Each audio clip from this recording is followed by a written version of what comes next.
Be all that you can be. That'll work. You good? Did you start it? Yeah. You sure? I think so. All right. Yeah. All right. We're going to start in just a second.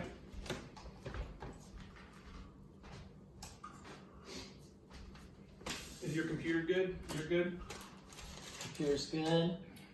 All right. I'm going to switch over the video.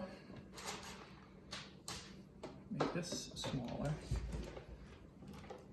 Was it my idea to stream live? Yeah, it was. No regrets. All right. Hello, everybody. Hello. Can you hear yourself? No. You can't? Check. Oh, there we go. I gotta speak into this.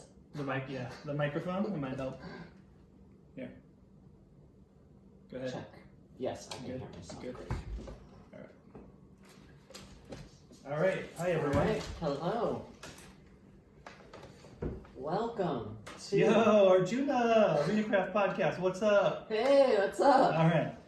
All right. Here we are. Welcome to episode 40 of Mythic Legendaries, a podcast about Magic the Gathering and Hearthstone, brought to you by two old friends who love podcasts and the games we play. My name is Mark Sapphire. My name is Rich G. Hello, Rich G. Hi. Welcome to episode 40. 40. Thank you for coming back. If you've come back, Yes. Thank you so much. if it's your first time listening, we appreciate you. Thank you for being here. Mm-hmm.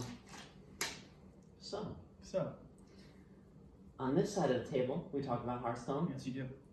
and on your side of the table, talk about Magic. I do.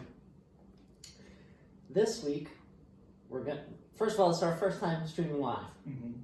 on Twitch. Here we are. Here we are. And you're so nervous. I am nervous. I'm like shaking.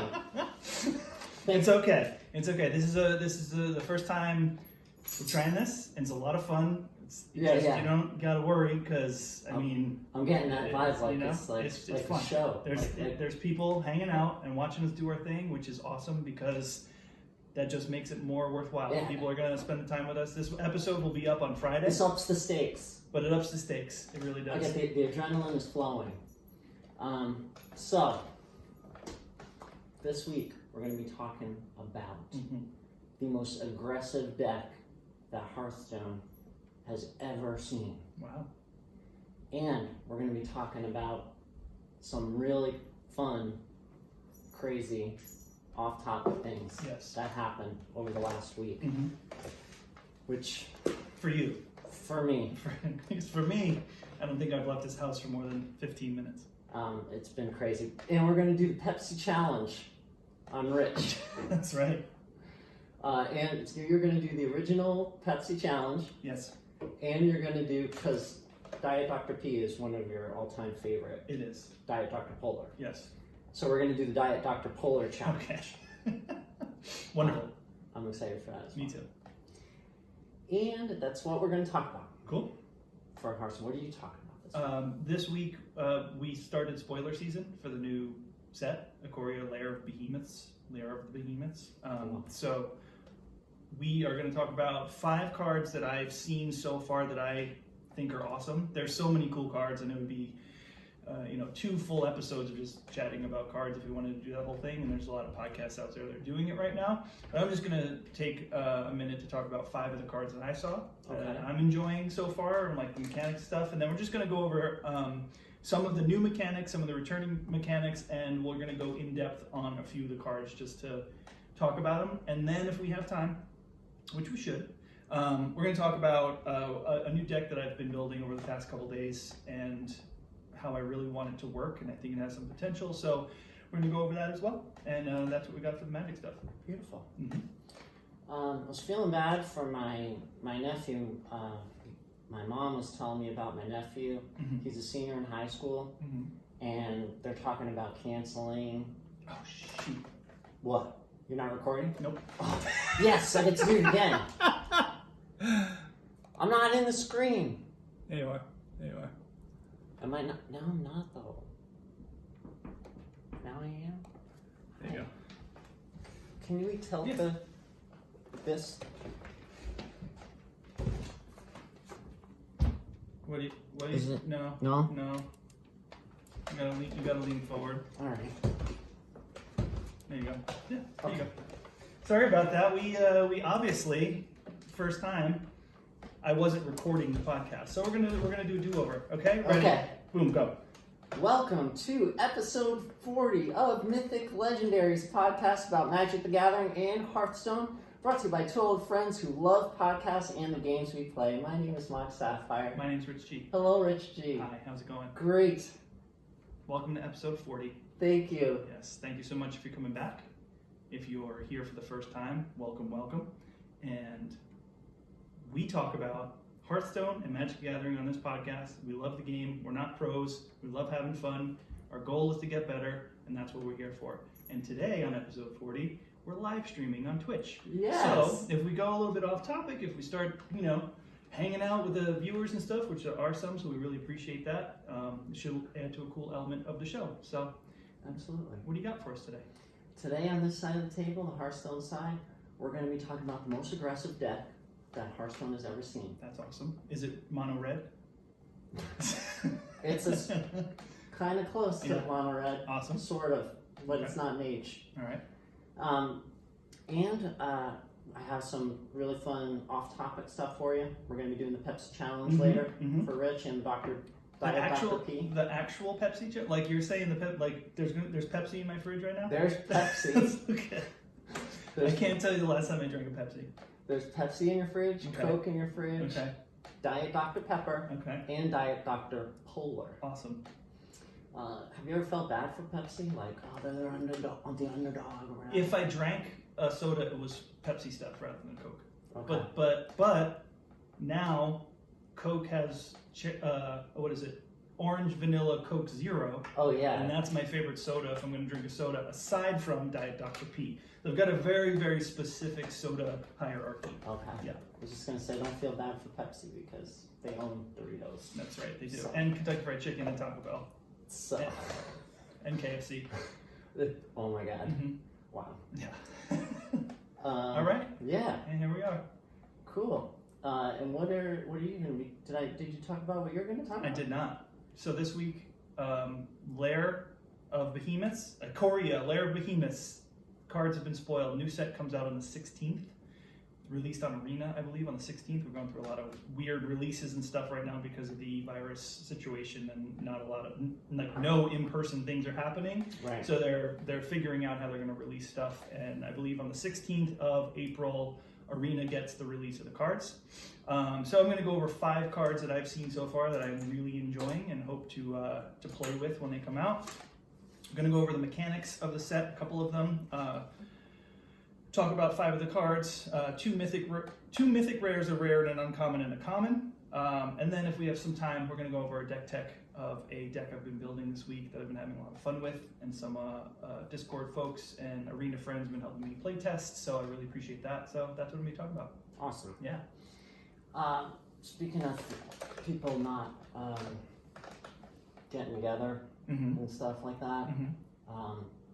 yeah, we're in the midst of the COVID-19 We are. We are. epidemic, Mm-hmm. pandemic. So I was talking to my mom yesterday. Mm-hmm. She was feeling bad for my nephew. He's a senior in high school. Mm-hmm. And it looks like they're probably gonna be canceling like their senior prom Oh no. and like graduation and all that kind of thing. And I was thinking, if I were in high school, I'd be pretty stoked. So you didn't have to do any of that stuff? I'd be like, yeah, Perfect. yes, I can like stay home and play Magic and not have to hang out with any motherfuckers. Mm-hmm. Mm-hmm. I'm like, psh, sweet. No, That's how I was in high school too. Yeah, like no weekly progress reports or stress. Yeah. Can mail in my stuff and The difference between a social individual and a introvert. yeah, peace. Yeah. Bye. Later.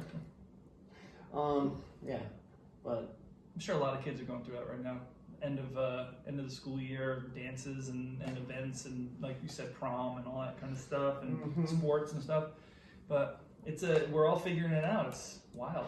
Like, what are, I once took to my junior prom a girl I had met in a Taco Bell, and she turned out to be a raver. Okay.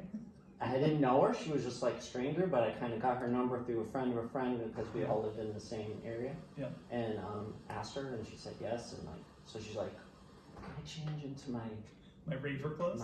Something more comfortable to dance in?" She came out the biggest pants, a crop top, full raver gear. were they like big, like chunky, like toy necklaces, like the charms and whatnot? Charms, a bracelets. little thing. Yeah. They made a circle around her, and she was dancing her ass off. Yeah. And I was like, "Fuck yeah, bitch, let's do this." And we danced. I went to a rave once You did? in Boston. Yeah. I don't know how I got involved DJ Venom. with DJ Venom. Because DJ Venom was the And, straight edge DJ. DJ Venom and John.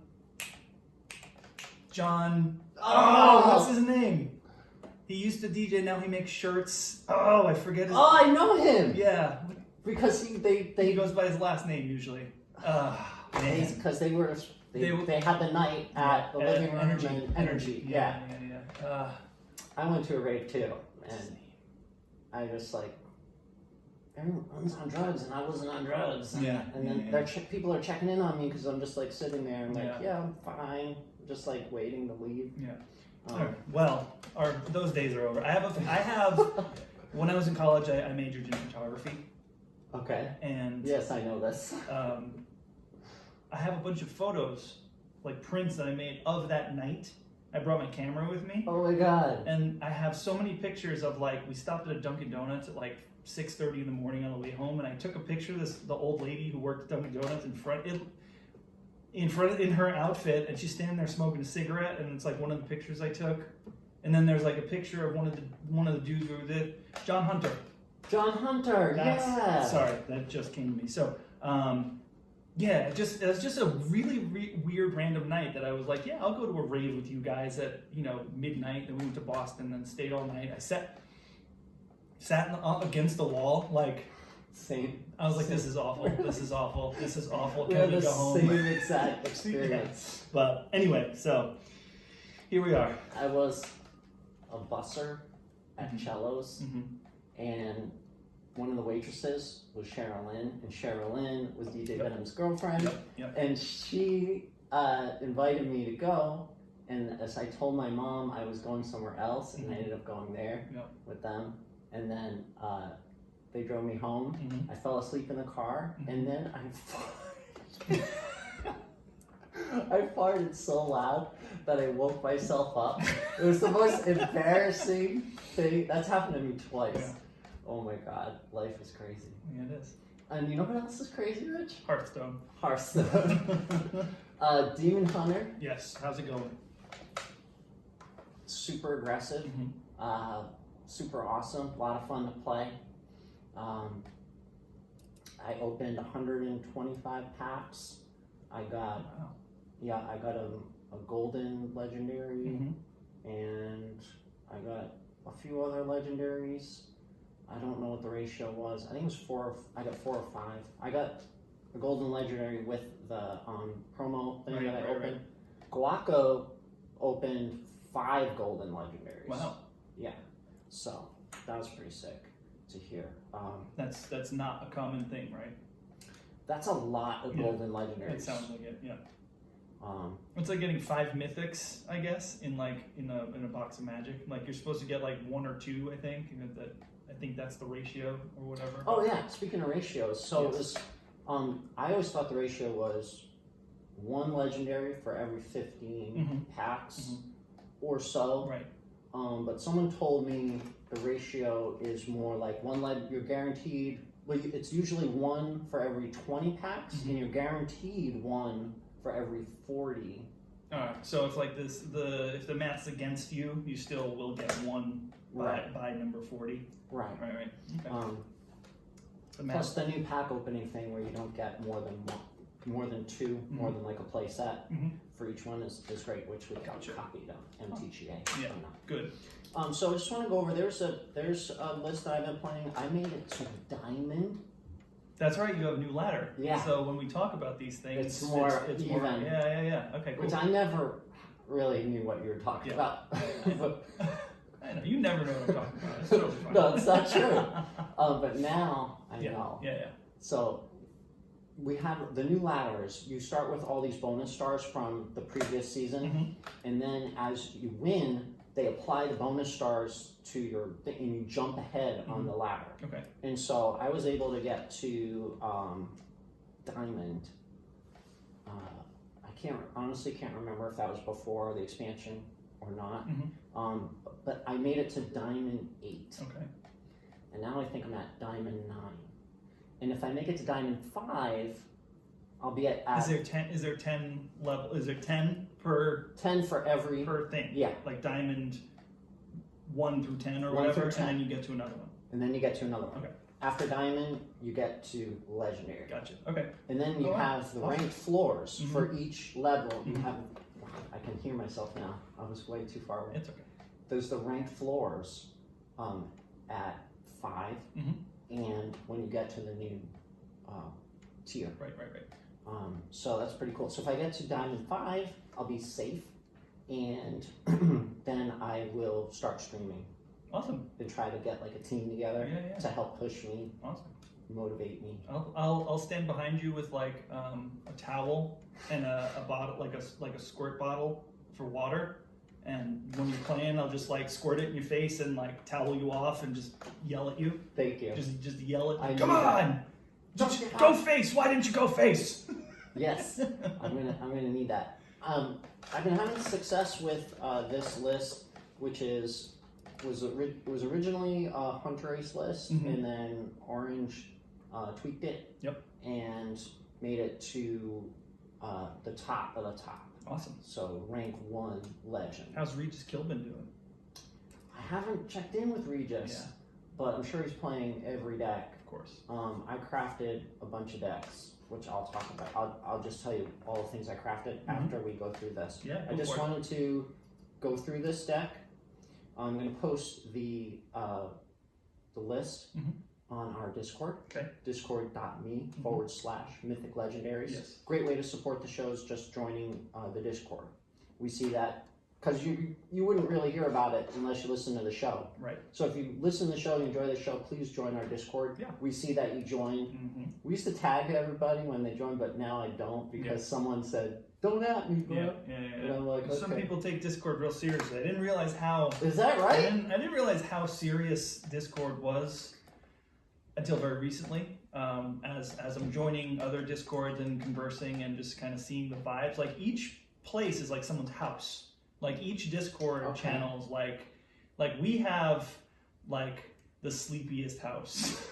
Nobody really talks at all. And then I'll go into like, let's say the Arena Craft podcast one, and it's like a room full of people that are in a great mood, all talking about Magic. Okay. And then there's like I got kicked out of the Kilbin one. Why? No, not the Kilbin one. What'd you do? Not Kilbin, the other guy. The guy who... Brian Kibler? Kibler. I got kicked out of the Kibler one. Why? For posting... Because you promoted yourself. Right? Yeah. There's that's another thing about Discord. You got to be very, very careful as to what you do. And self-promotion is definitely like a kind of a no-no in other people's things, which I took a step to make sure that I was not stepping on toes today, in fact. But it's the thing. You got to make sure like there's different channels, because there's like the Magic Arena Discord, like the official one is like Thunderdome. It's like Mad Max Thunderdome. Like that's the house that is, because there's just like so much happening. There's like a bunch of like mean people. There's a bunch of like whatever people, and there's just a lot of crap happening. Yeah. And if you say something about your own podcast or your Twitter or your YouTube in the wrong spot, you instantly get like kind of tagged and like smacked on the wrist and stuff. So just keep that in mind for other Discords and stuff. So there's appropriate ways to go about self-promotion, and I learned that very much in the beginning of our podcast, because I didn't know. You know, I was away from the internet for so long, and then I was like, oh, Discord, okay, it's like AOL kind of. And then I went to the Magic Arena thing and like talked about the podcast. Like somebody was talking to me, Yeah. right? And then it was a natural thing for me to say something about the podcast. And then a mod like was like, no self promotion, like, and like erased my thing. All right. And then I realized there's a channel like. I'd rather get a slap on the wrist. I'd rather get a slap on the wrist than Yeah. get booted from Yeah. the friggin' thing. Yeah. Because Yeah, I'm you didn't know. ignorant. I didn't know. We didn't know. So that's a lesson to all those out there that if you are going to self promote, there's a proper channel to do so. And if there isn't a proper channel, just don't do it because you don't want to. Especially in like other content creators' houses, you know what I mean? Yeah. Like you don't want to go and just kind of be like, hey, Well, I know you like this thing. How about you come over here? You know. So in our house, yes, you're all welcome in our house. you're all welcome. We have a spot for you to Yes. promote stuff. Mhm. We encourage creativity Yeah. and post as much you want about what you're creating. One of our, that kind of thing. One of our Discord members, Biohazard. Yes. He makes music. He makes dubstep, and I checked it out. It's pretty cool. So go check it out. I posted a link over there. So Are you keeping an eye on like the comments in the Twitch right Yeah. now? Okay, cool. Let me know if anyone Yeah. says anything. yeah, yeah, go for it. So Here we are. Demon Hunter. This is like I said, the orange list. Mhm. It runs an acidic swamp ooze, which is all right. Let me go through the list here. Okay. We'll just go right down the list. Mhm. There's 2 twin slices. Mhm. That's a 0-cost spell. Give your hero +1 attack this turn. Add a second slice to your hand, Okay. which is another 0-cost spell that gives you +1. Okay. That comes in very handy. Very handy. It also runs 2 Battle Fiends, Mhm. which is a 2/2 demon for 1. After your hero attacks, gain +1 attack. So you have to play it, Mhm. then swing Mhm. with your weapon, and then it gets +1. Forever. Yes. Okay. So when things say get plus whatever, it's lasts for the rest of the game, not till end. Because Magic is more of like it has to say either like kind of like it gets this like an additional buff forever or until end of turn. In Hearthstone, it's usually just like forever, unless it says so. Yes. Yeah. Yeah, it keeps it. It Cool. keeps it. Cool. And then we have 2 Blazing Battle Mages, which is a 2/2 for 1, just a minion. It's a neutral minion. Okay. You have 2 Crimson Sigil Runners, which is a 2/1 for 1 minion. Outcast, draw a card. Now this is when we get into the outcast stuff. You can move back a little bit if you want. Okay. Yeah, there you go. There you go. The outcast, if it's in the leftmost of your hand or the rightmost, Mhm. you get the outcast effect, Cool. which is draw a card. Okay. Now, is anyone watching the show? Yeah, a few people. Okay. I don't know who, but there's people. Trying to figure out the best way to deal with the mulligan, Mm-hmm. and when you get that starting hand. Right. Do you? With the outcast stuff, it's tough because if it's in the middle of your hand, It does no good. what I've been doing is if it's in the leftmost spot, it's a keeper Because it's your first card. because it'll be the first Right. card, Yeah. Okay. and your outcast effect will definitely go into effect. But if it's in the middle of your hand, I just been discarding it Right. for the mulligan. I think that's a good play. Sun's coming out. I'm gonna adjust the. Okay. But you can keep going. Okay. So I'm excited to see when the HS replay stats come out, what the mulligans are for this deck, because I'm not sure if I'm really nailing the mulligan, but I've had some success with this, so I'll tell you what I've been doing. There we go. Then we got the acidic swamp ooze, which is a 3/2 for 2, a neutral minion, battle cry, destroy your opponent's weapon, Okay. which is very good against a mid-range Demon Hunter decks, because the mid-range Demon Hunter and a combo Demon Hunter deck run a lifesteal weapon and then they just pump up the weapon, Mm-hmm. and then they make it so. And then they use another card where your third spell is free. Mm-hmm. So your third spell, and it stays. It's an effect where if the minion's on the board, Right. your third spell is free. Awesome. And they use that to play an 8-cost spell that gives your hero 8+ damage. Wow.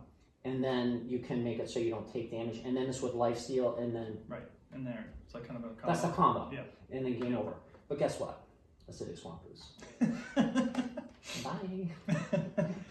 Acidic Swamp Ooze. Tell me again what Acidic Swamp Ooze does. Just, I want to hear exactly what it does again. Okay. For 2 mana, Mm-hmm. you play a minion. Mm-hmm. It's a 3/2. Yep. And its battle cry is destroy your opponent's weapon. Okay. Can I tell you what? No.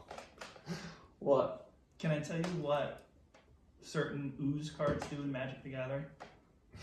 Destroy stuff? They destroy artifacts or equipment. Oh my god. Yeah. It's the same thing. That's what. So our Is it for our 2? friends. I mean, it's for. I mean, it's like it's a characteristic of ooze.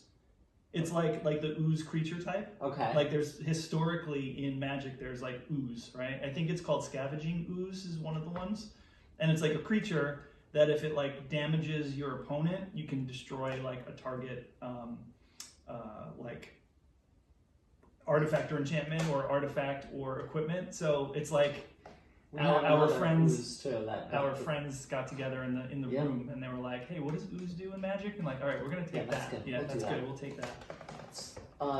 The ooze, there's another ooze too. It's just statted higher, Uh-huh. so it costs a little more and it's a little bit more. It does the same thing. Cool. Yeah. That's a great card. Yeah. That's good. Which makes, I think, this deck tier 1. Yeah. Like against other Demon Hunter decks, this deck, because it has that, could be the winner. And those other decks, they run like Zephyrs the Great, which is that card that gives you the wish card Yes. for board clears, because there's like no board clears. But if you use Zephyrs, you have board clear. Anyway, this deck does not have it. Okay. So after Acidic Swamp Ooze, we have 2 Furious Fellfins. It's a 3/2 Murloc for 2. It's neutral. Battle Cry. If your hero attack this turn, gain +1 attack and rush. Awesome. Still good, even if your opponent doesn't have any minions on the board. Still good to get that +1. You're not using the rush, but still good. Cool. So you have to attack first before you play the minion, Right. which everyone is screwed up. Right. I've seen I've screwed it up, and other people have screwed it up, Yep. and it's just one of those things where like, You have to- new you have card. you have to get your sequencing down. Yeah. It yeah. happens in Magic all the time. Um, You like do a thing and you're like you have the thing in your Rich. mind. You're like ready. Like all right, I'm going to do this, and you sequence wrong. You can't do it. So yeah. Rich, I'm Yes. excited to. Oh my God, there's land destruction. Ooh. And there's scrying in Demon Hunter, which Really? this is new. How is there land destruction? You guys don't have land in Well, our stuff. it's mana. Mana destruction? Yeah, mana burn. For one,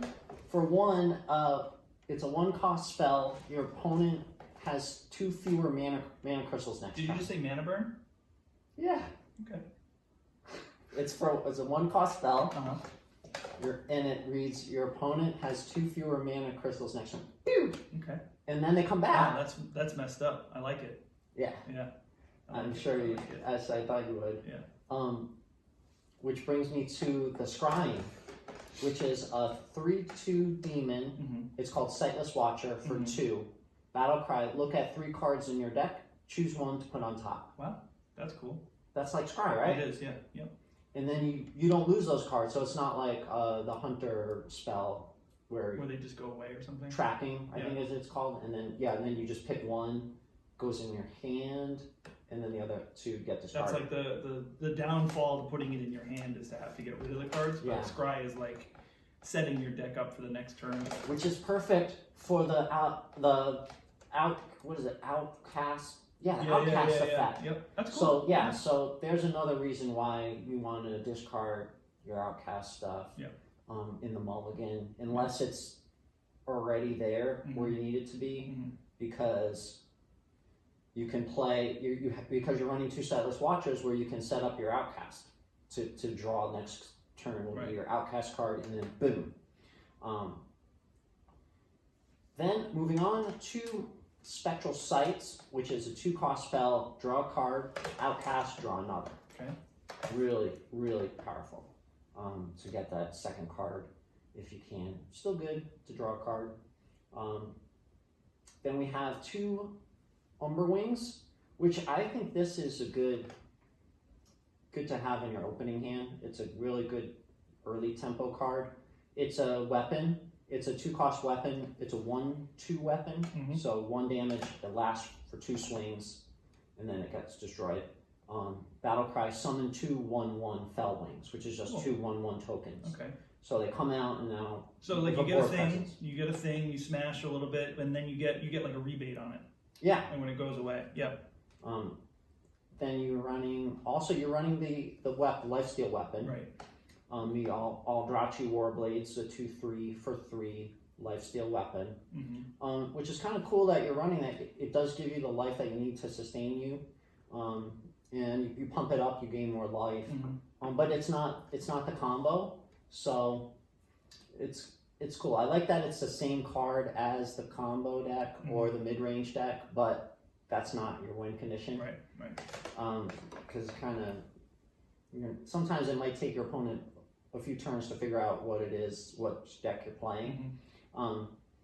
And we're more than halfway through the deck. And so we are playing Altruist the Outcast. This is a legendary minion. It's a 3/2 for 3. After you play the left or rightmost card in your hand, deal 1 damage to all enemies. And it's awesome because it's like with the weapon, it's like as if you're here. You don't care about this. No, I do. But it says I really do. It's as if your hero had these like weapon with like blades, and it's like that. I love it. It's awesome. As soon as you play the left or right, it does 1 damage, and then which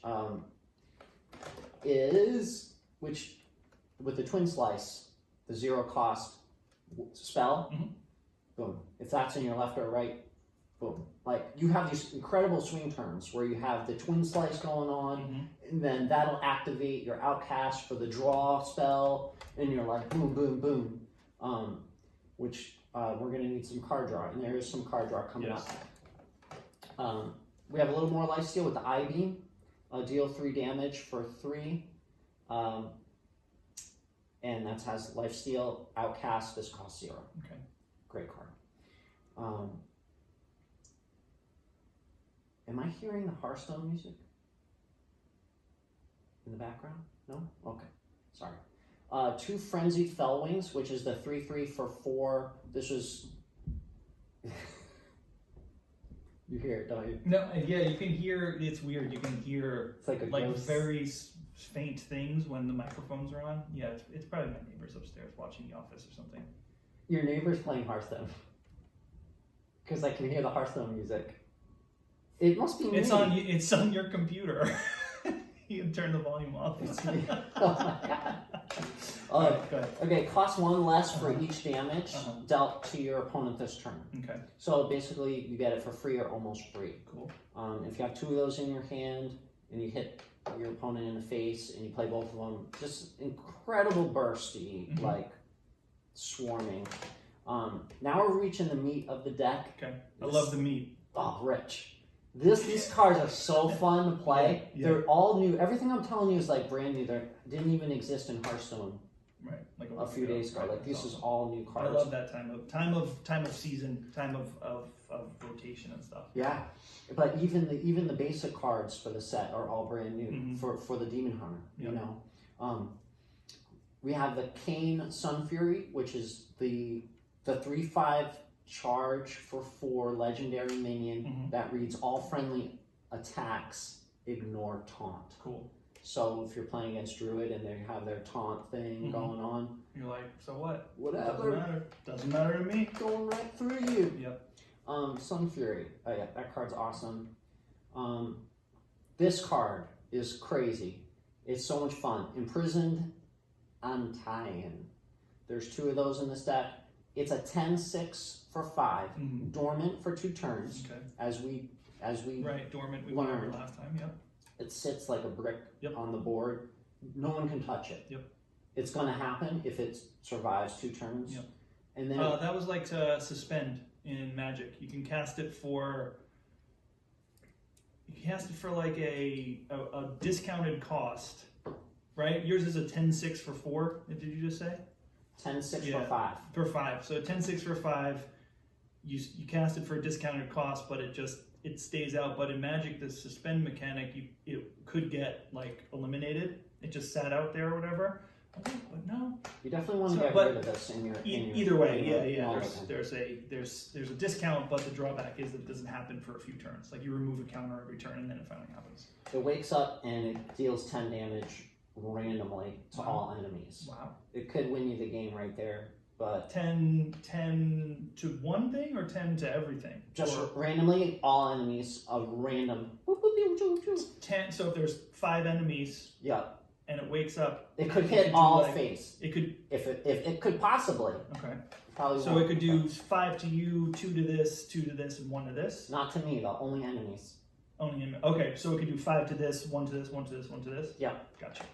That's cool.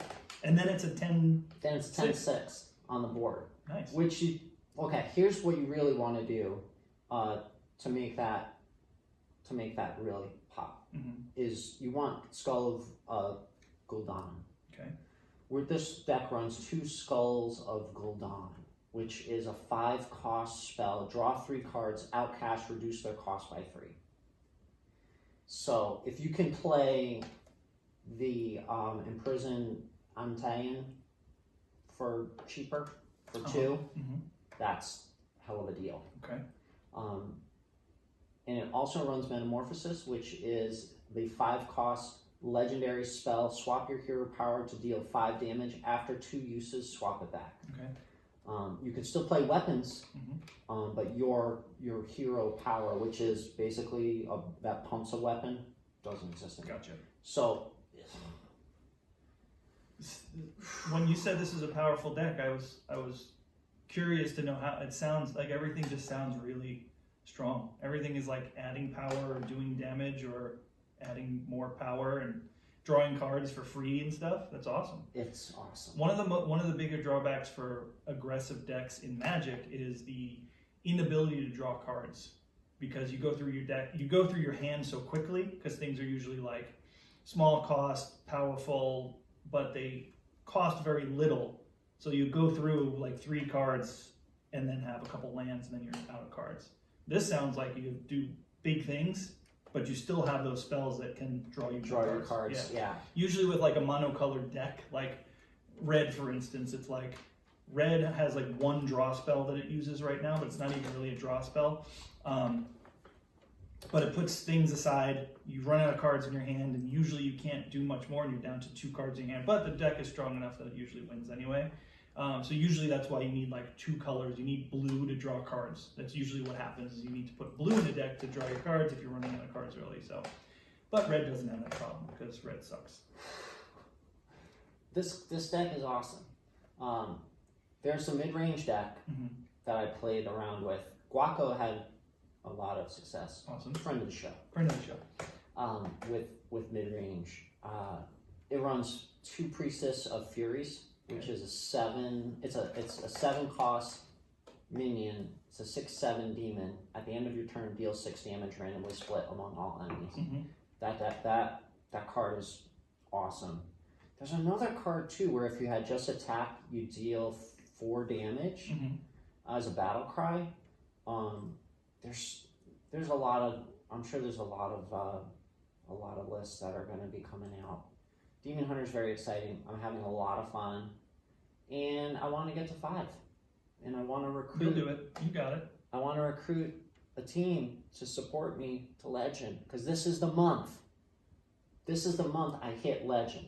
You have a whole month, and you're getting close. This is the month that I hit Legend. I had a dream I hit Mythic last night. Holy shit, I just remembered it. Oh my god. I said, I was talking to Rachel earlier, and I said I didn't dream last night. And this morning we were on the phone. And then once you said, it just hit a memory of me.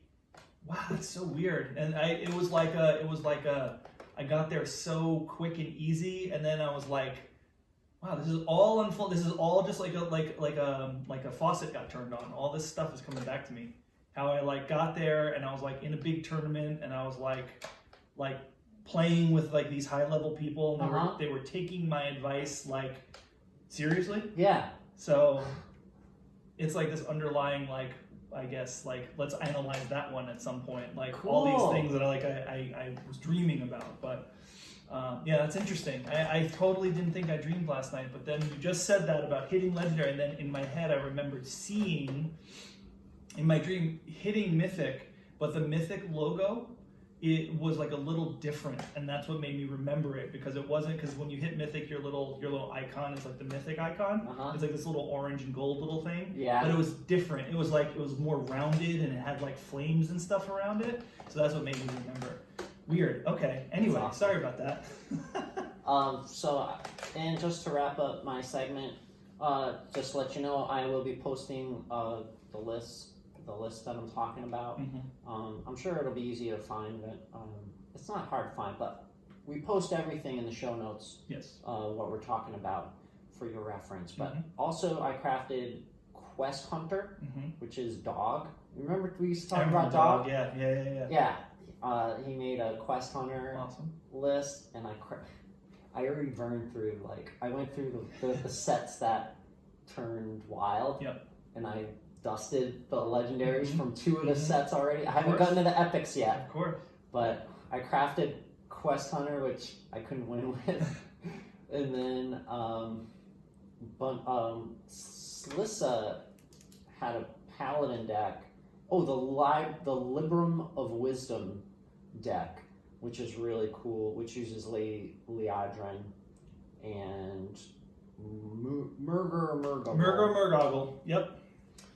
So I crafted that deck, which I have.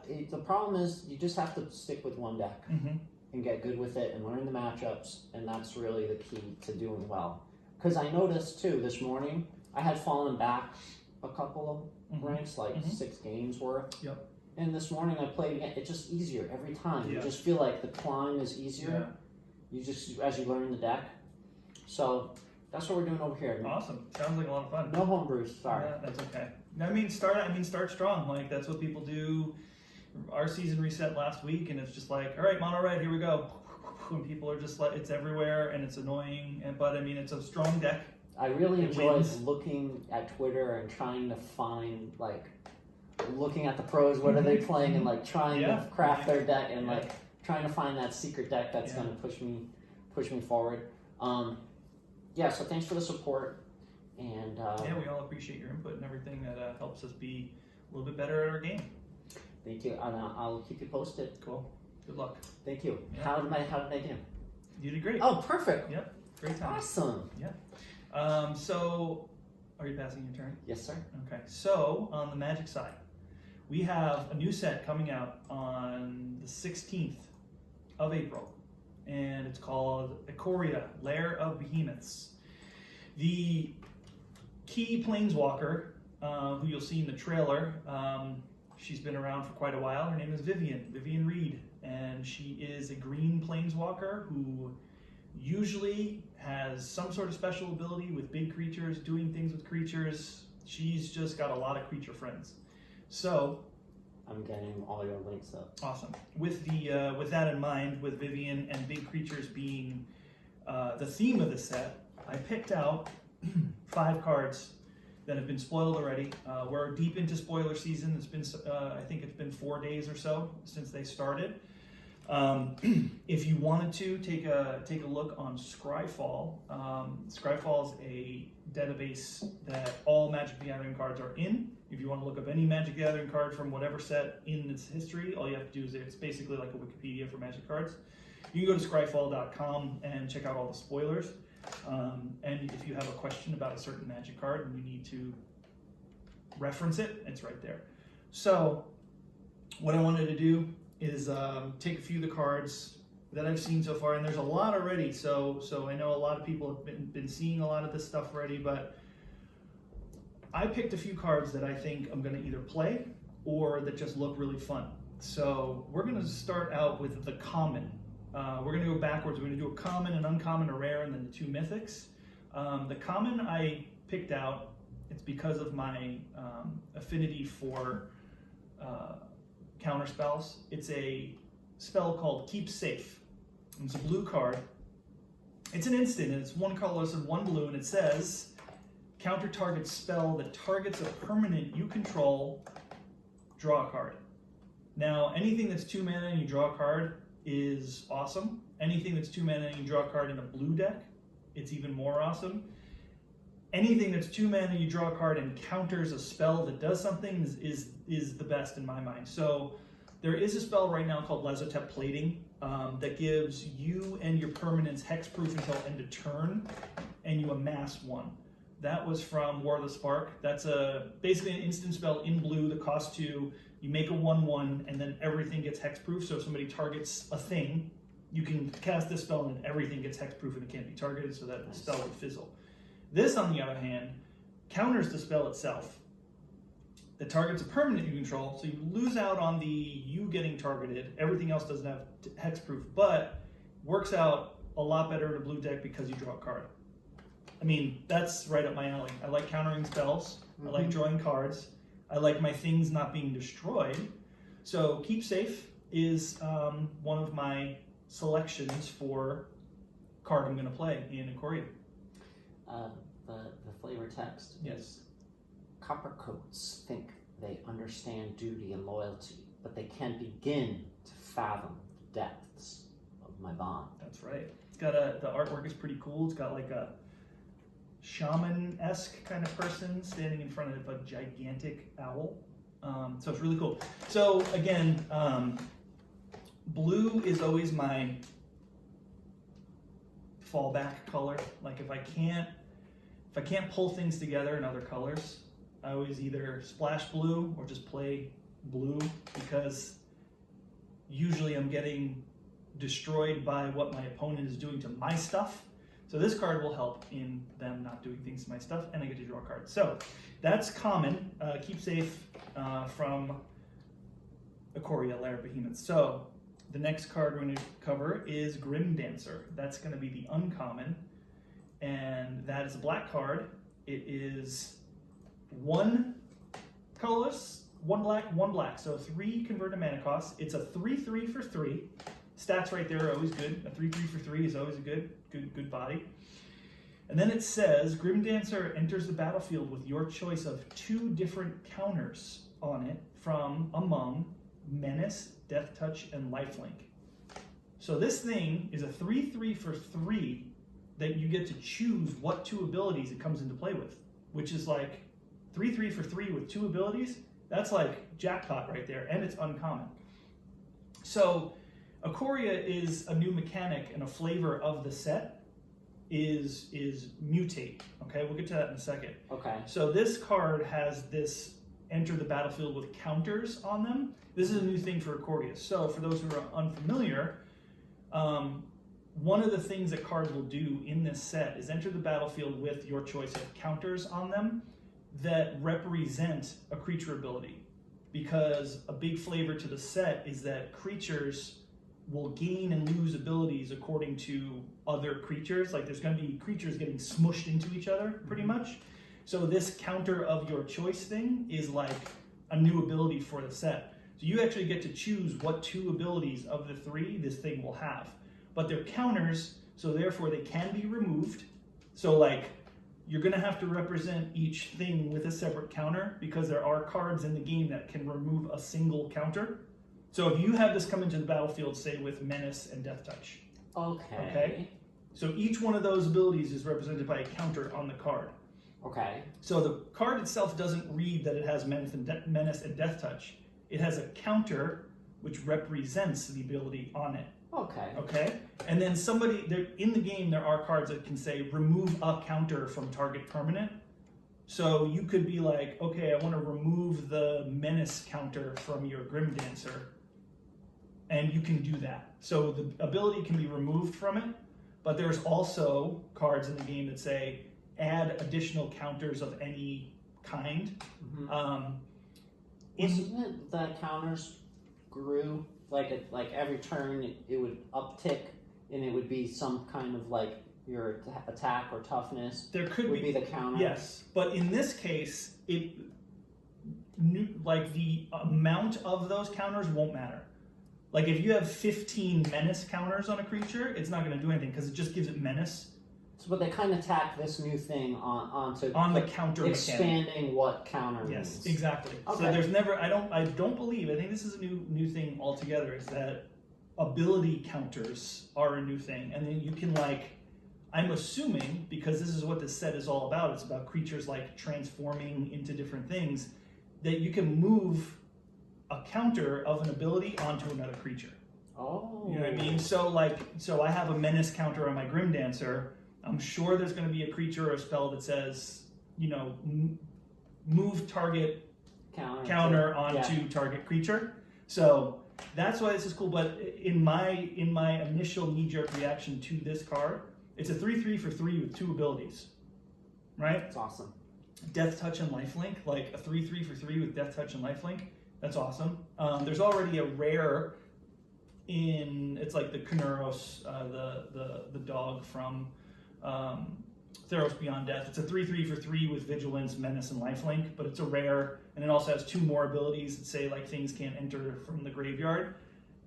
This is a 3/3 for 3 with 2 abilities as an uncommon. And Kunuros is a legendary creature, so you can only have 1. This is a regular creature that you have 4 of. Right up my alley. I think this is going to see play in some like black aggro decks. Oh yeah. Especially Menace. Menace is the mechanic where it can't be blocked by only 1 creature. It has to be blocked by 2 or more. So if you only have 1 creature out, it's unblockable. So Grim Dancer is among my top picks of favorite uncommon creatures, because that's a hefty body right there. And what's the most monsters are more frightening when they skitter unseen in the dark. Most.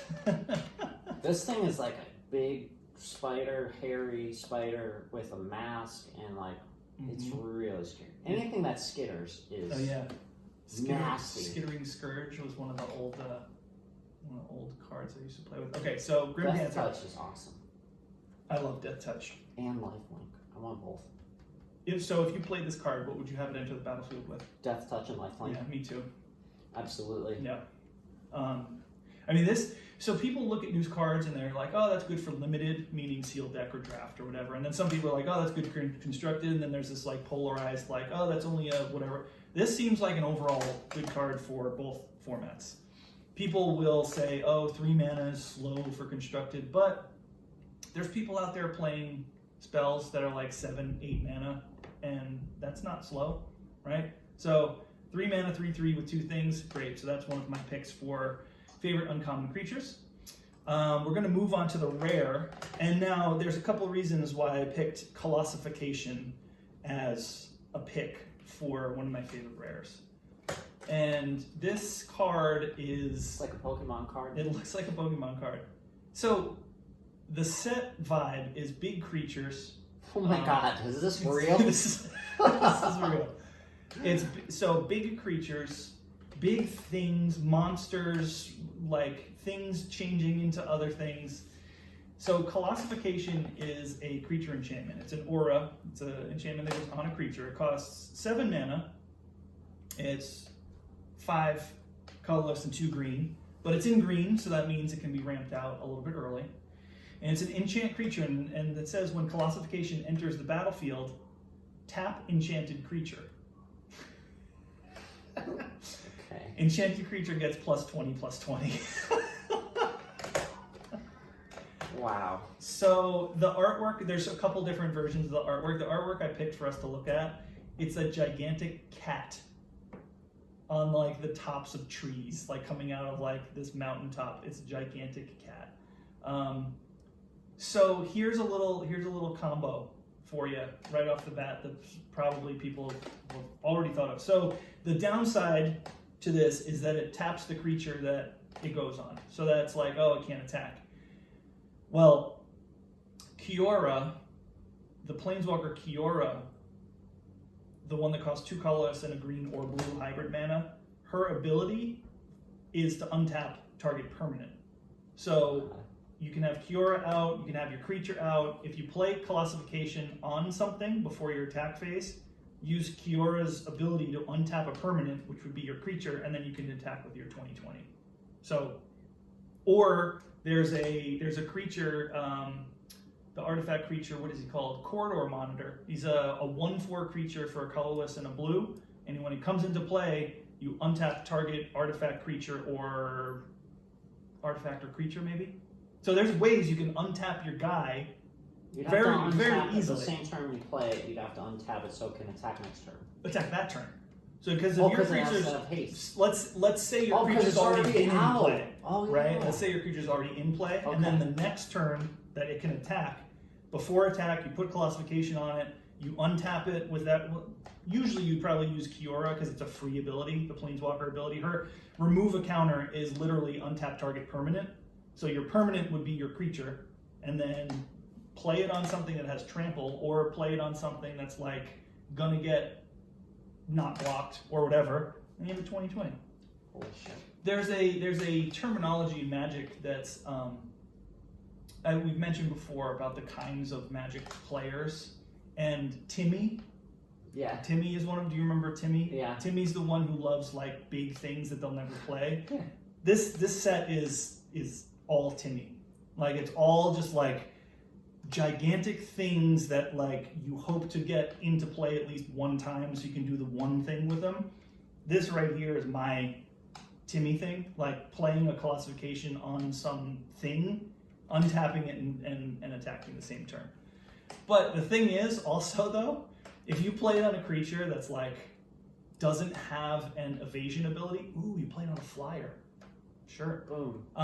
But if you play it on something that's on the ground, it can get blocked by like a 0/1 sheep token. Right. So that's the downside. You need to give it like trample, or it has to be a flyer, or it has to be unblockable, whatever. So there you go. Possibilities. Yeah, the possibilities, the colossabilities are endless. Mythic legendaries. The colossabilities. Okay, so it turns out the case of the flattened outpost and the case of the missing kitten were related. That's good. Hi Guaco, you're back. Bojerka, you death touch right here, Bojerka. All right. Bojerka! I had the stone. Oh, here it is. Let me get it for you. Good job. There you go. Thank you. Yeah. Stone. All right, so that is my pick for one of my favorite rares. What they're also doing in this set is there's alternate artwork for a lot of things, which is really cool. There's like, I want to call it like anime artwork, cartoony. I associated it with, I don't know if you remember, did you ever get into comic books? Yeah. Like back? Like the 90s. Do you remember Wildcats? Yeah. The image comic? Yeah. So that's the kind of... There you go. Thank you. That's exactly what the artwork kind of looks like. There's alternate art for these big creatures and mythics.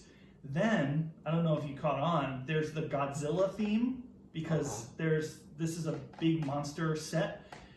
So what they're doing is taking a mythic creature or a rare creature that has a name, and then also doing a Godzilla reference of the same. It'll be the same exact creature, it'll have all the same abilities, but the name will be different, and it'll be named something from the Godzilla universe, and it'll have Godzilla artwork on it. So there's actually a Godzilla in the set, but its real name is something from the set already, but it's like Godzilla, King of Monsters or whatever. Then there's like Ghidorah and Mothra, like all of the kaiju, or, you know, they're all in there, but they're like alternate artworks. So it's really cool what they're doing. Is they're just putting out all these different like variants on cards, which is really cool. That's really cool. Yeah. Like the covers of comic books. Different variants. Yeah. You can play them? You can play them, yeah. So like whatever, because so it'll have like the Godzilla name, like as the name, it'll be like Godzilla, King of Monsters. Then right underneath in a small text box, it'll say the actual creature's name. So in case you need the creature's name for whatever reason, for like a spell that targets a creature name or something, it's still on there. So it's still the creature but it just has like an alter ego and different art on it, which is really neat. When X-23 came out, Wolverine's daughter. X-23, yes. I tried to collect all the number 1 variants of that. That was hard. Yeah. There's so many. Did you notice I didn't mention the art for Ashes of Outland? I didn't mention anything about the art. You didn't? No.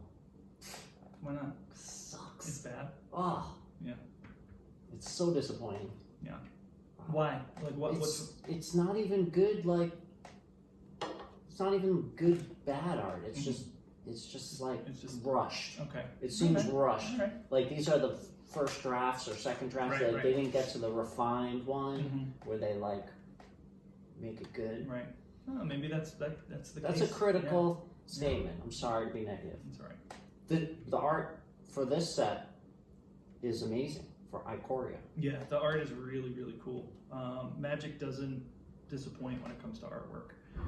All right, we're going to cover one of the first mythics, and we're going to go over one of the new mechanics, Vadrok's Apex of Thunder. So, one of the reasons I picked Vadrok's Apex of Thunder, who happens to be a 3/3 for 3 mana, 1 blue, 1 red, and 1 white. That is the Jeskai Guild colors. I picked it. It's a legendary creature, and the creature type is an elemental dinosaur cat. Because now in Magic the Gathering, we have a creature type, elemental dinosaur cat. So that's wild. And the fact is, we have elemental dinosaur cats because of the mutate mechanic, which is a new mechanic for this set. And now what mutate is, the first day it was revealed, I had to look at it, and I really had to rack my brain as to how it actually works in paper. And we'll walk through it real quick. Yeah, it sounds crazy. So you can play Vadrok's Apex of Thunder as a 3/3 for 1 blue, 1 red, and 1 white. You play it as a regular creature, ignore the mutate text box, and then when it comes into play, it says, it's a flying first strike 3/3, and then it says, whenever this creature mutates, you may cast target non-creature card with converted mana cost 3 or less from your graveyard without paying its mana cost. Okay. So 3 or less, okay. So its mutate cost is 1 colorless, a blue or a white, and a red and a red. So its mutate cost is 4. It's got a hybrid blue white mana in there, and then 2 reds. So there's a lot of like weird things going on. So mutate is, if you cast this spell for its mutate cost, put it over or under target non-human creature you own. They mutate into the creature on top plus all abilities from under. So let me just grab a couple cards here. I have no idea what that means as a Hearthstone player. That sounds so wild. It is wild, and it took me a minute to really because I had to physically get cards and do what it says, okay? So say you have a creature out. Let's call this creature 1. Creature 1. Creature 1 has flying. Okay? Is that an ability? Yes. Flying is an ability. Okay, great. And then say we have let's say double strike. Let's give it an ability that Vadrok's doesn't have. Okay. So this is a 1/1 flyer. Okay? A 1/1 double strike. 1/1 double strike. Okay? We have Vadrok's in our hand. If we play it for its mutate cost, we can put it on top, and then it'll become this creature with that, and then the creature below its ability. Double magnetic. Strike. Is that what it is? Yes. Is that what magnetic is? Yes. Oh, of course, they finally stole it. They stole it. But the flip side is if you mutate it, you can put it underneath. And this will be a 1/1 with double strike, flying, and first strike, and the other ability whenever this creature mutates, blah, blah, blah. So whenever it mutates, so if you play Vadrok's for its mutate cost, the second thing will happen. Either if you put it under or on top, you're mutating it, right? Yeah. So that second thing will then if I have another mutate card in my hand, say it's just like another mutate card that's like 1 blue and it's like a let's see, menace. Another ability that's not. This is a 1/1 with menace. Okay. Okay. If I mutate it onto Vadrok's underneath, Vadrox is still the top creature, so it's gonna get this bottom thing. So it's gonna get Menace, but because it got mutated, that ability gets triggered again. Oh. So if you keep Vadrox on top, anytime a mutate happens to it, that second thing happens. And that second thing is you can cast a non-creature. Holy crap. You may cast a target non-creature card with the counter spells. Well, you can cast counter spells, but you can also, it's what I just realized is that you can cast planeswalkers from your graveyard for free. You can cast a Teferi or a Narset, a Dovin, any planeswalker that's 3 or less from your graveyard for free. So that means that like if you kill if one of your planeswalkers dies, then you mutate Vadrox, and bring it comes right back. Wow. Which is wild. Wow. But then there's also like, like direct damage spells. Like if you mutate it and then you have like a lightning strike in your graveyard that deals 3 damage for 2 mana, you can play that for free. So whatever card is on top, it gets its the triggered ability is what it's going to what's going to stay. Yes. Then the other abilities underneath get gains. Exactly. Gotcha. Yep. So the top creature, the stats like the power and toughness and whatever it reads is like its base thing, and then if you mutate it, all those cool things will get added to it. On the flip side, though, if you have like a bigger mutate thing in your hand, like something that's better than Vadrox, you can put it on top of Vadrox, and then that thing will get all of the things underneath it. Okay. And then, but it'll still get the trigger ability of the 3 or less thing, like the top thing, because that's added to the top guy. So every ability that your bottom things have get added to the top one. Okay. You know what I mean? Yeah. In addition to, yeah. So what I did, I watched the little YouTube clip on the ability because I wanted to pay attention to it a little bit closer, because it was like, it still confused me. Like I needed to see it, and there's a really good YouTube clip from Wizards of the Coast explaining mutate. What I learned for a rules thing is that if you cast something for its mutate ability, it has to target a creature. Okay. If for whatever reason that creature gets destroyed, like in response, because mutate is like, it's like casting a spell, and then there's a creature out. If your opponent returns the target creature to your hand or kills it, the mutate fizzles, but the creature does not. So it can come into play. So the mutate ability is most likely going to be more of a casting cost than the cost of the creature itself. So, for example, Vadrox costs 3. His mutate ability is 4. So if you pay 4 to try to mutate it, and somebody kills the creature that he's trying to mutate onto, he still comes into play. So you paid 1 extra mana for it, but you don't lose the card entirely. It just will come into play and not mutate onto something. Okay. It's a cool, like, it's a rules question that was probably going to come up right away. Like, what happens if you try to mutate onto something that goes away? It just comes into play, so you don't lose it. Like, like there's cards with the adventure on them, like Bone Crusher Giant, that if you try to do 2 damage to a creature and they return that creature to their hand, the spell fizzles, and then the Bone Crusher Giant, the 4/3 creature, will just go into your graveyard rather than exile and being able to cast it again. So I'm glad they clarified what happens there. So that's Vadrox, that's mutate, and then finally in Hearthstone, if something gets bounced back to your hand, it loses any buffs or anything, any magnetized things. Loses everything. It just goes back to its natural state. Yeah. If you go reverse, so it's just like deck to hand to board. Anything that goes the opposite way, it loses all its things. Unless it says that it keeps it. Right. Unless. And that's the same thing for mutate too. It's like if the top thing gets bounced to your hand, everything below it's got to go to the graveyard, I think. That's another good question. I'm not sure, but that would make the most sense because they're mutated. They're not creatures. Anyway, so the last card we're going to cover, the second mythic, and because I love this planeswalker so much, as does everybody else, is Narset of the Ancient Way. Narset is one badass planeswalker. Wow. Narset of the Ancient Way costs 1 colorless, a blue, red, and a white. So again, the Jeskai just got even more powerful. So she comes into play with 4 loyalty. Her +1 is you gain 2 life, period, add blue, red, or white, period. Spend this mana only to cast a non-creature spell. Okay, so you can cast another planeswalker, you can cast a sorcery or an instant, and you gain 2 life for her uptick, which is awesome. So basically you play her for 4, and then you get a discount on your next spell because you'll add a blue, a red, or a white if you tick her up that turn. Oh, cool. Okay. -2, draw a card, then you may discard that card, so you don't have to.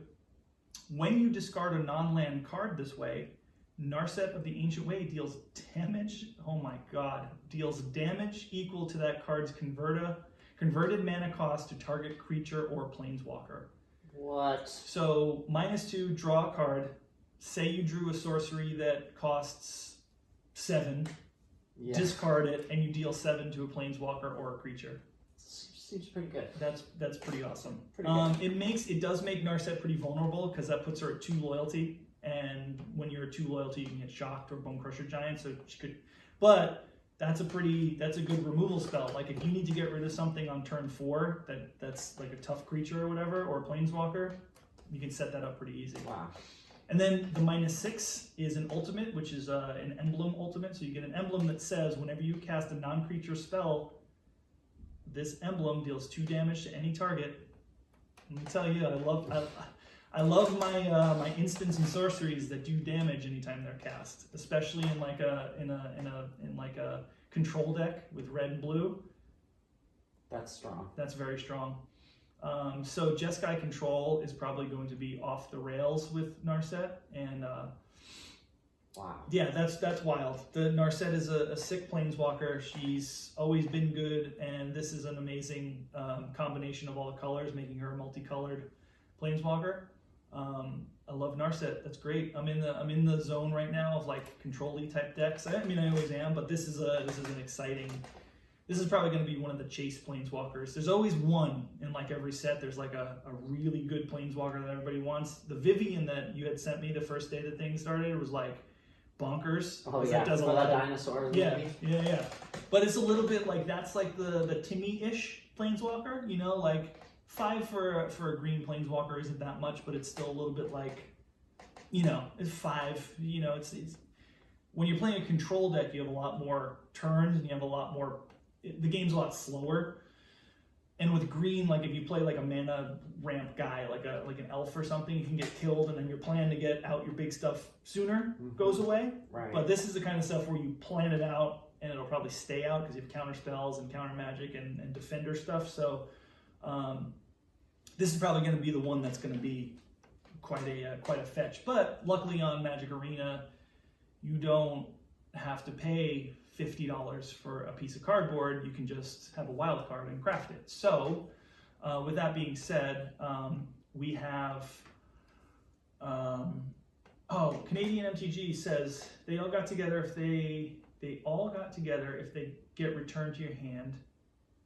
They're treated like one creature. Oh, okay. Thank you for the clarification. So if Vadrox has 2 mutates on him, you return it to your hand, they all get returned to your hand. Oh. Yeah. You're lucky then. Yeah. That's you get all your better. stuff back. Yep. They are treated like one creature, not one creature and auras on them. Okay, cool. Thanks for the clarification. Oh, because it became one thing. Because it's one thing. Cool. Oh, I get it. Yeah, that makes sense. Thank you for that clarification. So awesome. So that's Narset, and then do we have time? Do we have time for deck tech? I think we're running a little over on that. So I'm just going to jump to quick shout outs and appreciation for a few people that have helped me out this week. I had a moment where I played against a YouTube content creator. Did you happen to watch the video that I posted? No. You have to watch it. Okay, so I saw all the people commenting. Yeah. So again, I got matched up I was in the ranked ladder. I was playing Historic.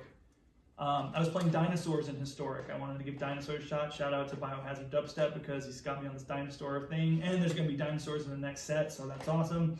But I wanted to play this dinosaur deck. And I jumped in and I got matched up against this player whose name in Arena is the Great White Dragon, who happens to be a YouTube content creator. And the channel is MTG Arena Original Decks, but he's like really funny and kind of sarcastic and mean. So he's got this weird vibe where it's obviously a fake like Russian American accent. Does he make it to YouTube? Like yeah, it's on video? there. Yeah, it's on there. I posted it on Twitter. We'll post it in the show notes. Okay. But he's like he does this really like he makes really weird wild decks that are really funny and like they're like kind of bonkers off the wall. So it's a lot of fun watching his YouTube videos.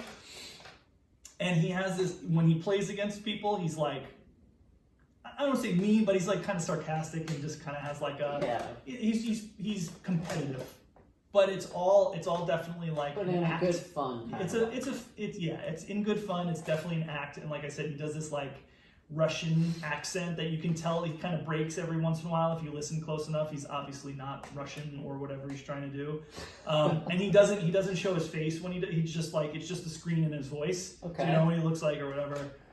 I got matched up against him. It's a really funny match. It's on his YouTube. It's his most recent video. If you go to MTG Arena Original Decks, okay, it's his most recent one. I'm Rich G, X Rich GX. It's the last match of that video. So that was fun. Shout out to Jay Boogie, the streamer. Hung out in his stream a couple times on Twitch.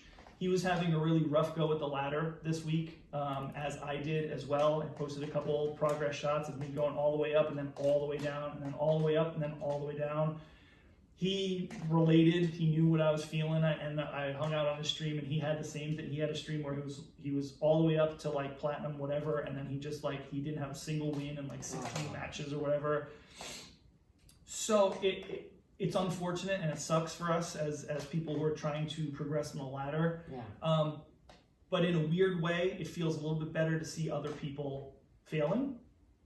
You know what I mean? Because you're not the only one. That's the only reason. You have the support. You know, it's like because I was watching him stream and he was saying things word for word that I say when I'm sitting here and like losing and frustrated. Like he was saying these things like you should think you're making the best plays. So you're making the best plays you can. Yeah. You're thinking them through. Yeah. It's like, how is it that every time I do X, Y, Z, they get to do X? And it's like things that I see and the play patterns and all this stuff. So thank you for sharing the unfortunate like misfortune of losing and going on a downturn because I was experiencing the same thing. And like I said, it's okay it feels a little bit better to see somebody else that is good at the game still getting, you know, in those unfortunate downswings. So Jay Boogie, shout out to Mig, who is from the Arena Craft podcast Discord group. We're friends on Arena, helped me play test today. And another person, I forgot their name. We'll do it next time. And Bojerka. She got her own Arena account, and we started playing each other. We'll FaceTime. We'll talk things through. Basically, like it's almost like a tutoring session. You know, she's got her own stuff. She's starting from the ground floor. It doesn't have like all the rares and stuff. But we're able to play each other. I built, you know, like toned down decks because a lot of the decks I have are like tier 1, and to play against somebody who doesn't have all those cards yet is just unfair. So like I built like a toned down version. We play each other so she can see how things work. Shout out to her, and just shout out to everybody who's reached out and, you know, played and done all that stuff. It's a lot of fun to play test and do all that stuff together because we all learn things about our decks and we learn how to just become better. So shout out to everybody. Thanks so much. Thank you. Yeah, and I'll cover some deck tech stuff next time. Okay. Yeah, that's nice. It's nice to know you're not alone in you know, quarantine and all the things going on right now with the pandemic. Which I recently saw a video of China. They opened up again their public. Did you see that? No. Yeah, they flashed all the lights. They have no cases. No reported cases anymore. Really? That's good to know. Yeah, where it started. So where it started has now opened up. Is that again. Wuhan? Is that where that was? Yeah. And people are allowed to walk around freely again. The quarantine is over for them. So good. We're gonna get through this. Good. So what are we doing now? We're gonna get through it. Hey, everybody out there too, before we go into our off-topic stuff, everybody out there who is experiencing some sort of misfortune due to this virus thing, it sounds like I know a lot of when there's tragedies and when there's things happening in the world, it becomes a hashtag, and it becomes a thing that goes on a shirt, and it becomes a thing that's just like, hey, I'm going to be part of this thing because I know other people are part of this thing. You're showing support and whatever, but you really like, it's kind of a passive way, like whatever strong, you know what I mean? Hashtag, you know, when the Boston bombing, Boston strike, and it becomes like a way to sell t-shirts at some point. This pandemic thing is way more serious than some people all realize still at this point. So I want to just send my appreciation out to the essential worker people, the people who are in hospitals, the people who are in healthcare, the people who are in supermarkets, the people in retail that have to stay open, the people who are in the airline industry who happen to be still having to fly around and risking their health and their sanity in these situations. So I just want to appreciate, I lost my job. I was a service industry person. Unfortunately, my job couldn't support all the employees, had to shut down, and I'm sitting here wondering what to do. It's very difficult for somebody in my situation because I was in the service industry. I can't just be like, oh, let me just find another job like there is this thing going on, because restaurants, things aren't hiring. My skill set is in a section that isn't appropriate to find another job right now. So I just want to send appreciation out to all those people who are out there still working, still supporting their families, Yes. and still doing all of this extra responsibility that's now on them because of this thing that we don't know when it's going to be over. We don't know what's going to happen, but good luck to everybody and thank you. Yes, Yeah. thank you. Yeah. Have you ever, I like to ask people, have you ever had a paranormal experience? Sure. Yeah. Fun question to ask. Mhm. Have you ever had something? You ever seen a ghost? Yeah, something from behind the veil, Sure. something that makes you think, hey, there's more to life than just the physical. Something else going on Mhm. here. Mhm. Have you ever heard of the Marco Polo app? No. The Marco Polo app. I had never heard of it. Okay. No one ever told me about it. Okay. My friend Darcy said, hey, why don't you download the Marco Polo app? It's like a video chat app Okay. where you can it's kind of like a walkie-talkie, but it's with videos. Oh, okay. Okay. You know. Okay. It's like FaceTime, but not in real time. So just send videos. Send a video back and forth. Yeah. Okay. Cool. Fun. Because everyone's in quarantine Sure, and sure. send funny videos. Sure. Of course, every video I send turns out to be a monologue. Sorry. Like 5 minutes long. Okay. So anyway, I had never heard of it, so I was like, sure, I'll download it. I was at work and I had gotten to the hotel Mhm. and I'm watching The Walking Dead, and it was Sunday. Today's Wednesday, Yes. so this was on Sunday. Mhm. Downloaded the app and had never been on it. There was a video waiting for me from my Uncle Tom, who died. Shut up. Stop it. Bro, What? yeah, there was a video. All right. How did this happen? How? What? Who? Here it is. That makes no sense. Let's see if we can hear it. All right. Alyssa, I miss you. Where are you? How come I never see you anymore? I'm doing video. You know how to do the video? What? No, you don't. You can do this. You talk into it like this, right? And it goes to you live. You get me live talking to you. You can see me. And then you can do the same to me. This is a video of him. Pretty good, huh? I knew you'd like it. I could tell. I got you on here. Hold on. What? Dude, I almost passed out. Can you believe that? He had never told me this says that it was recorded in 2016. Okay.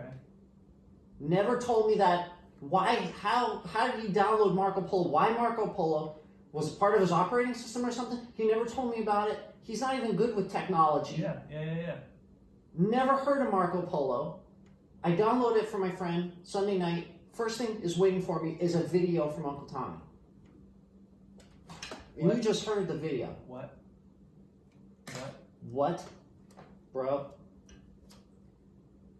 It's What? So does it say that's wild? First off, that's wild. That makes no sense. Makes zero sense. yeah.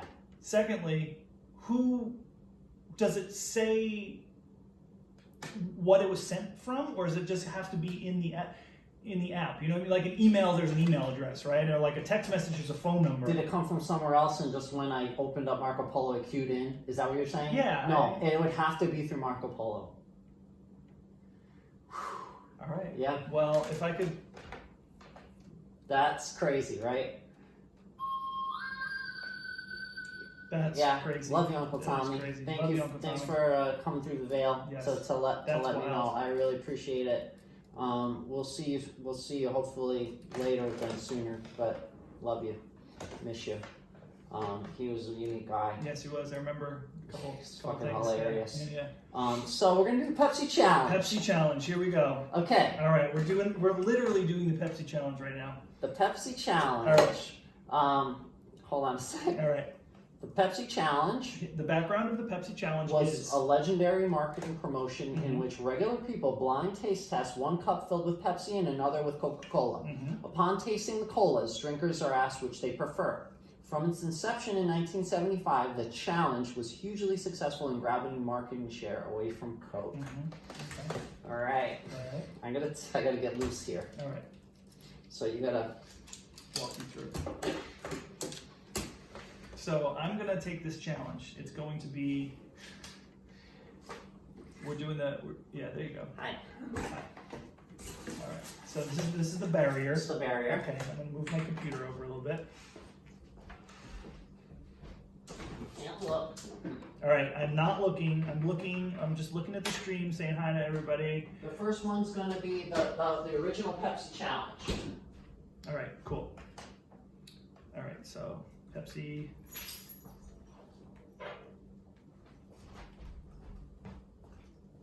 Hello. Are you with me? Is anybody watching the show? A couple people. We got a couple people? Yeah. Don't worry about that. Worry about this. Alright. Can you hear it? Can you hear I it? can hear it. Just like a commercial. Oh yeah. Alright.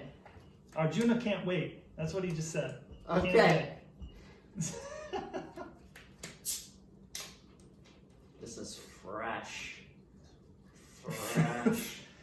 Fresh Pepsi, right from the fridge. Or is it Coke? Oh wait, what's happening? I have to guess what now? So The Pepsi challenge. I this thought. is the Pepsi Oh, I challenge. have to. Okay, so I have to. I should know the rules. So I have to. So what are the? There's two sodas. There's two sodas. All right, One's you're Coke, about to one's see. Pepsi. You're about to Right? see. One's Coke, Yep. one's Pepsi. Okay. Not okay. diet. Okay. They're just the regular Coke, regular recipe. Because I gotta get my taste buds clear here. Regular, original recipe. Okay. All right. All right. My eyes are closed. Just tell me when. Okay. So try this. Can I open my Yes, eyes? you can open your eyes. Okay. Try this one. Okay. Here, wait. Let me. You'll get two questions. First of all, you'll tell me which one you prefer. Which one do you prefer Okay.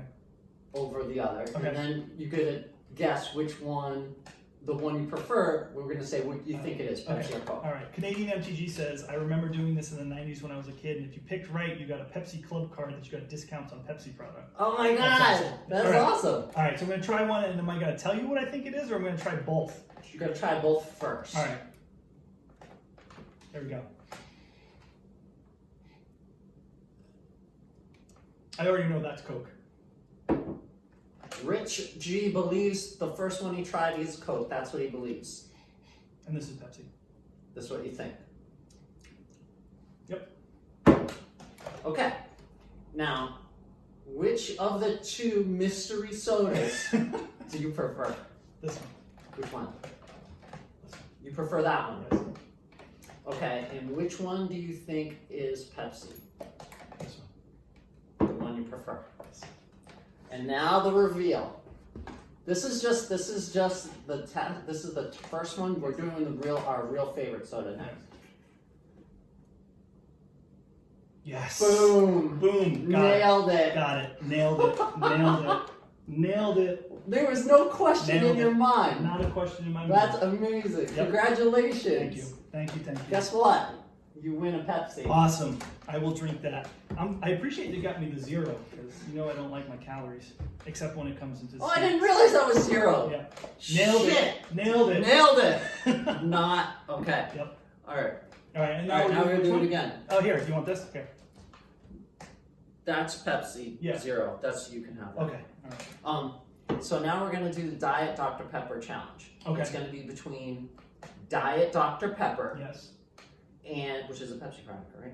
No, Dr. Pepper's it's an outlier. No, it's not. It is. Dr. Pepper has always been like a non-Pepsi or Coke product. I don't think it's believe that. I think it's distributed by a certain company, but it's like its own thing. And we're gonna do Diet Dr. Polar. Okay. Okay. Cool. Let me get my taste buds back.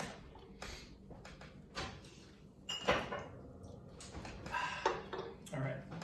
I nailed that, didn't I? Just by the smell. Which is your favorite of these? Of which ones?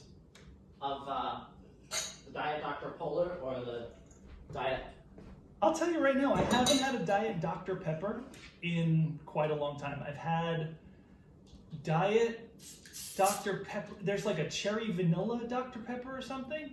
I think it's got a white label and red and swirlies all over it. But we've been saying that we really love Diet Dr. Polar. Yes.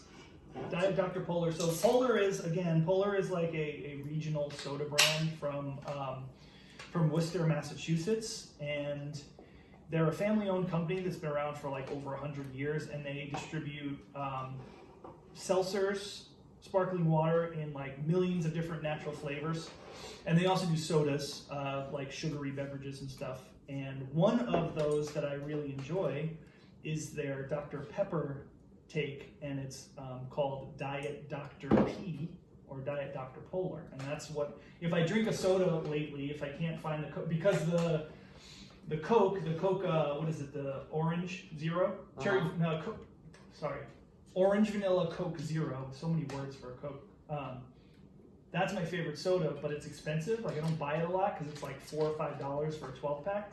But Diet Dr. P, you go to Ocean State Job Lot, you get 4 6-packs for $6.99. I never drank soda until I started this show. Turn that, 40 weeks ago. turn his face towards you. Oh, there you go. 40 weeks ago I started drinking soda. Did you? No. All right. Okay. All right. All right. All right. So, All right. So. all right. This is Diet Dr. Pepper versus Diet Dr. P. Correct. All right. All right. Cheers. I'm gonna cheers. Whew. Oh man. Wait. You know what? I'm gonna do a sniff test first. Okay. We're All gonna right. get the effervescence. This doesn't smell like anything, which is wild. Like Really? there's no smell that, and then smell that. Whoa! Isn't that crazy? Whoa! There's no smell to this one. That is bonkers.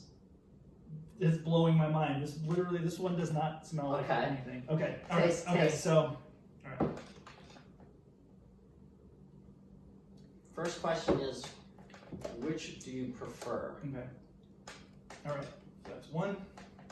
That's the I'll one. try- I'll You try- just try the I'll one try- that smells. Says yes, the one smells, and I'll try not to make too many mouth noises into the microphone. I know it's disgusting. All right, and then this is number dos. Yeah.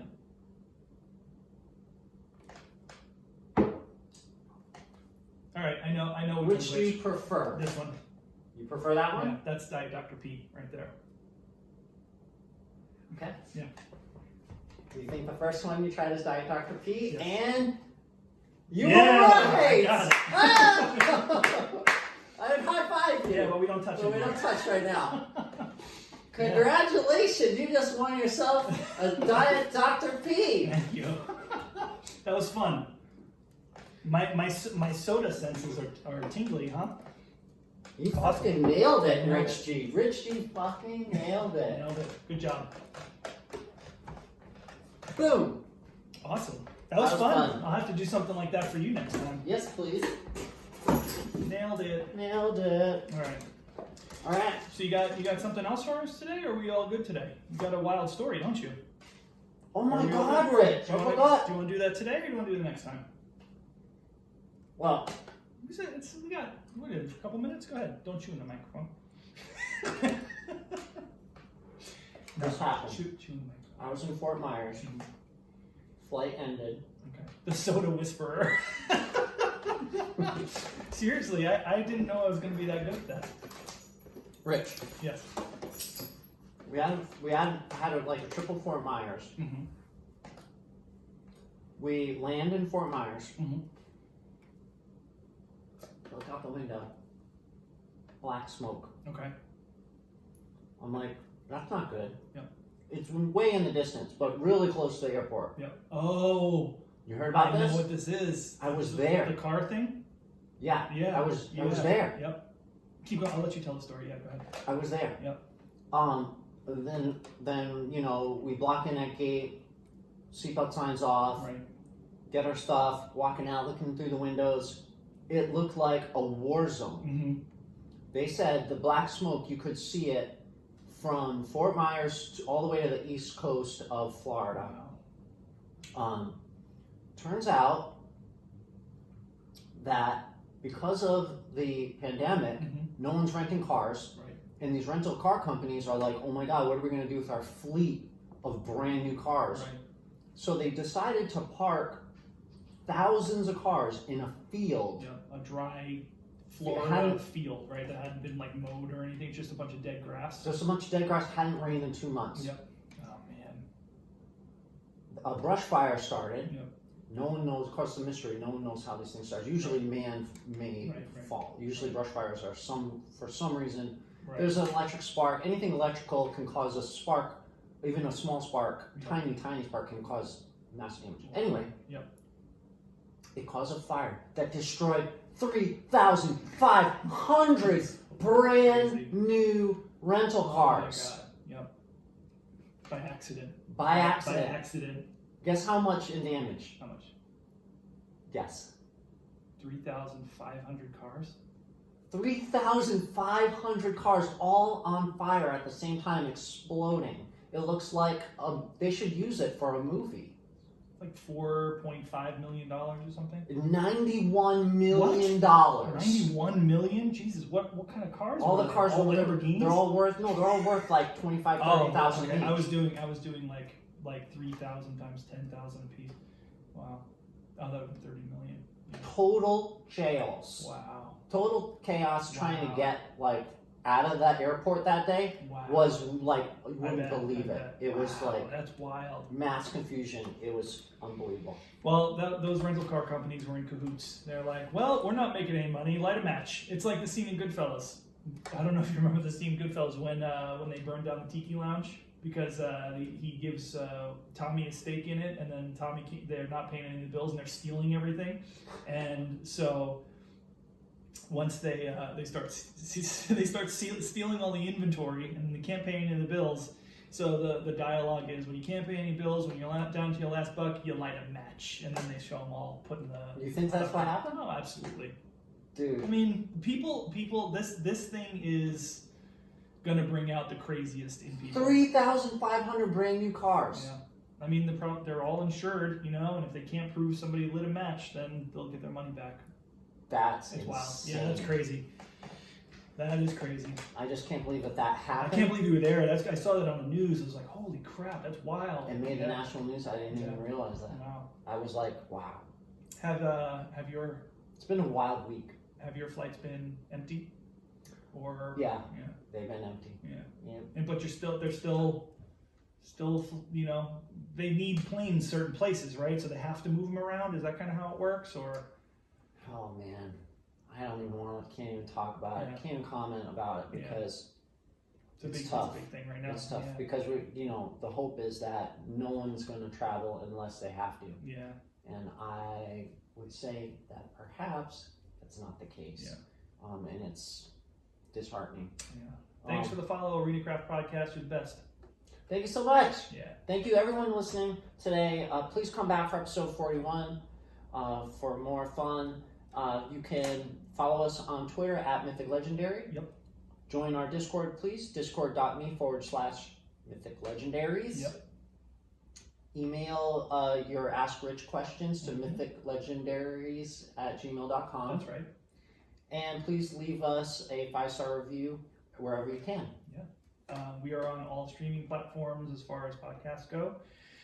And we have a episode weekly. Yes. We try to do every Friday, but schedules get, flipped around. So we try to do this every week. Thank you for everybody who's watching, who did watch. I know the translation to recorded podcasts might be a little weird for people listening. So we appreciate you who are just listening and didn't watch for, sticking with us through having another element to our podcast. But we really like to branch out. We're really trying to just, make a little bit of a name for ourselves as a fun, inclusive podcast that people who like Hearthstone, Magic, and just fun stuff can get involved with. So don't be shy. Yeah. I know that's one of those things out there, people who listen to podcasts or watch YouTube videos, making that first comment or making that first leap to like join a Discord is kind of like awkward, because it's like going to school for the first day. And you walk into the classroom and you're like, I don't know who these people are. Are they going to like me? Are they not going to like me? Guarantee that if you are in our circle of friends, it's going to be a great time. So we encourage, participation, and we have been getting that more and more. So Lane the Main is watching and he says he loves the variety of sodas on the table. It does look pretty ridiculous right now.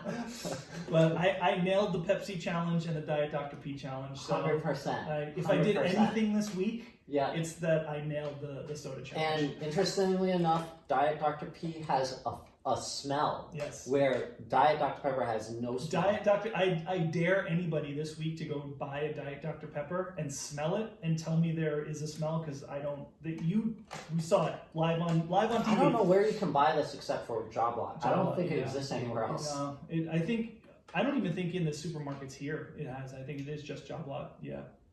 So anyway, we're gonna wrap it up for this We week. should have a contest. Oh, I'm sorry. All right. Yeah, let's wrap it up. This is episode 40 of the Mythic Legendaries podcast. We really appreciate y'all for listening. Come back next time and, tell a friend. That's the best thing that we could ask for you to do. Just tell a friend and, see you next time.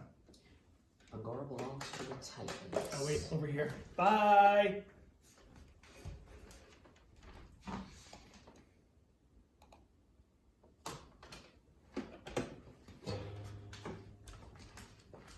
All right.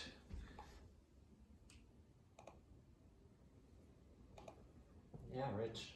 You nailed it. I can't believe I grabbed Pepsi Zero. Oh well.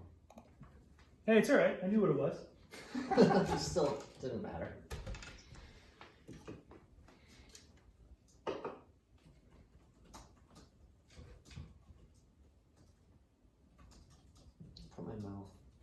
I put my mouth on one of them and I don't remember which one, so I'm sorry. Guaco said see ya. See ya. Yeah, that was fun. That was fun having that, right? It was fun. That was cool, right? It felt like a real show. Yeah. You know, like people like a concert. Yep, that was cool. That was cool. Good job. That was Good fun. job. That's a nice little element to have, because I know sometimes it can just get boring, like talking at each other. It's fun to have someone else to chime in and contribute to the show. That's fun for the listeners too, that they can be included. Yep. Yeah.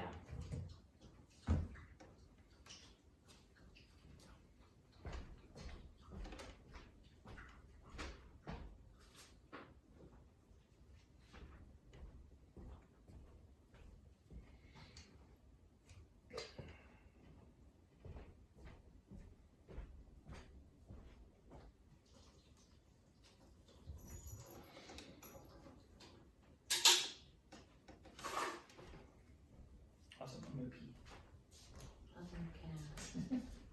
Hey. How you doing? Having a good day? Are you having a good day? Yes, you are. Oh, yes, you are. Okay. You don't seem to shed too much, do you?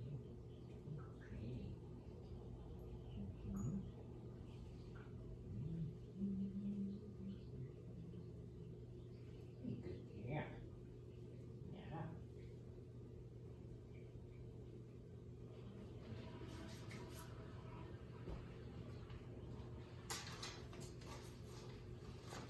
Oh, okay.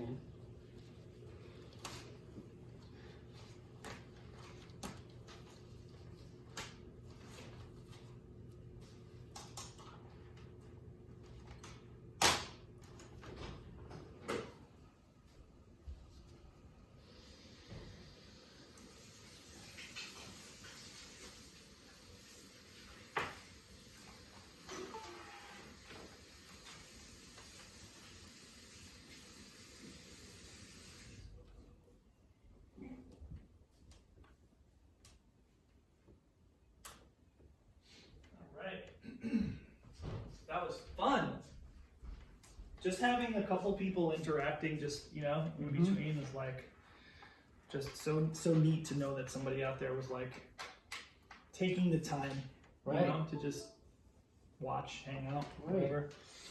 All right, let me just see how this sounds, just to make sure everything's cool.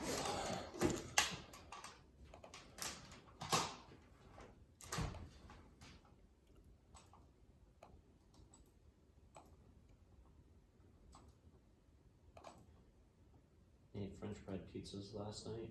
Ooh. Is ciabatta a French bread? No. I use ciabatta. Ciabatta's more of an Italian, but Oh my god, it's so good. Just so easy. You just cut it in half and cut it. And You're welcome. 10 minutes. Which is kind of 10 cool minutes that in you're the running oven. that. It does give you the life that you need to sustain. just sauce and mozzarella. Oh yeah, no, I did sauce, mozzarella. I did green peppers, onions, black olives, and pepperoni. 10 minutes at 450, preheated 450. Boom. Boom. Is this still recording? And pastique. Oh yeah. Is this still recording? Yeah, it is. Is this still going?